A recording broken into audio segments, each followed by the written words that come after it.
La diabetes mellitus o simplemente diabetes es una enfermedad crónica que ocurre cuando el páncreas ya no es capaz de producir insulina o cuando el cuerpo no puede hacer un uso adecuado de la insulina que produce. La fisiopatología de la enfermedad consiste en una disminución en la producción de la insulina y resistencia a la misma. Son ambos factores los que favorecen una elevación de los niveles de glucosa en sangre, estado que se conoce como hiperglucemia. Las complicaciones a largo plazo de la enfermedad pueden incluir el riesgo de enfermedad cardiovascular, cerebrovascular, amputaciones e insuficiencia renal. Los principales factores de riesgo que se relacionan con el desarrollo de diabetes mellitus tipo 2 son llevar una dieta inadecuada alta en grasas y azúcares, tener sobrepeso, siendo el exceso de grasa a nivel abdominal el mayor riesgo, contar con antecedentes familiares de diabetes, ser sedentario, tener una edad mayor a 40 años, el origen étnico, sobre todo poblaciones africanas y latinas, antecedentes de diabetes gestacional y una presión arterial elevada. La diabetes tipo 2 es compleja, tanto en su etiología como en su control, lo cual trae simultáneamente a escena los factores genéticos y medioambientales. Es precisamente ante estos factores genéticos que investigadores alrededor del mundo han creado proyectos que tienen como objetivo descubrir los genes que predisponen a ciertas personas a la diabetes tipo 2, los cuales impiden a las células beta del páncreas producir cantidades suficientes de insulina y también los que impiden el funcionamiento adecuado de la insulina sobre los tejidos diana. La insulina se secreta por las células beta del páncreas al elevarse los niveles de glucosa tras la alimentación y tiene como principal función permitir el ingreso de esta glucosa a las células para que pueda ser transformada en energía. La secreción de insulina puede verse afectada por una disminución en el total de células pancreáticas o por alteraciones en los receptores de glucosa en dichas células que no permitirán los procesos bioquímicos necesarios para que se secrete la insulina al exterior del páncreas. Se han investigado en el genoma qué regiones pueden influir en la secreción de insulina y se encontraron asociaciones sobre variantes en CDKAL1, CDKN2A, CDKN2B, los cuales codifican a secuencias reguladoras de sinasas dependientes de ciclina. Estos son reguladores del ciclo celular para la proliferación y desarrollo de células beta pancreáticas.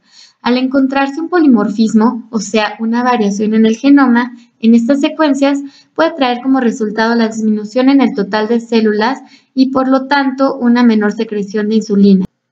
La resistencia a la insulina se define clínicamente por la incompetencia de una concentración determinada de insulina para incrementar la utilización celular de la glucosa. La resistencia a la insulina genera hiperglucemia, hipertrigliceridemia, hipertensión arterial, disfunción endotelial e inflamación a través de un desequilibrio en las citocinas.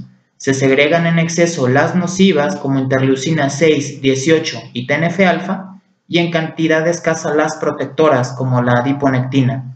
Esta condición sería lo que a largo plazo podría ser la relación entre la obesidad, la resistencia a la insulina y el desarrollo de diabetes tipo 2. Entre los genes relacionados con la obesidad se encuentra el gen asociado a la masa magra y obesidad, FTO. Este gen se localiza en el cromosoma 16 y su importancia se debe a que algunas variantes del gen se asocian con incremento de la masa magra corporal total y abdominal, esto con un aumento del riesgo de obesidad. Las funciones del gen FTO parecen relacionarse con el control de la saciedad a nivel del hipotálamo y a la ansiedad manifiesta ante la restricción de comida. Por otro lado, entre los genes relacionados con la resistencia a la insulina se encuentra el gen del sustrato del receptor de insulina, IRS1, cuyo gen se localiza en el cromosoma 2. El polimorfismo de este gen se ha asociado a resistencia a la insulina, a mayor riesgo de desarrollar diabetes tipo 2 y a enfermedad cardiovascular. También se encuentra el gen PPAR-gamma. Los receptores activadores de proliferación del peroxisoma gamma son receptores nucleares que pertenecen a la familia de factores de transcripción activados por ligandos. Estudios recientes sugieren que el gen de PPAR-gamma 2 es uno de los genes potenciales candidatos que predisponen a síndrome metabólico, incluyendo obesidad central, mayores niveles de insulina, triglicéridos y menores niveles de colesterol HDL. A la fecha, se puede explicar solo el 5 al 10% de la predisposición a diabetes a variantes génicas, lo cual limita su uso para predecir la enfermedad a nivel individual.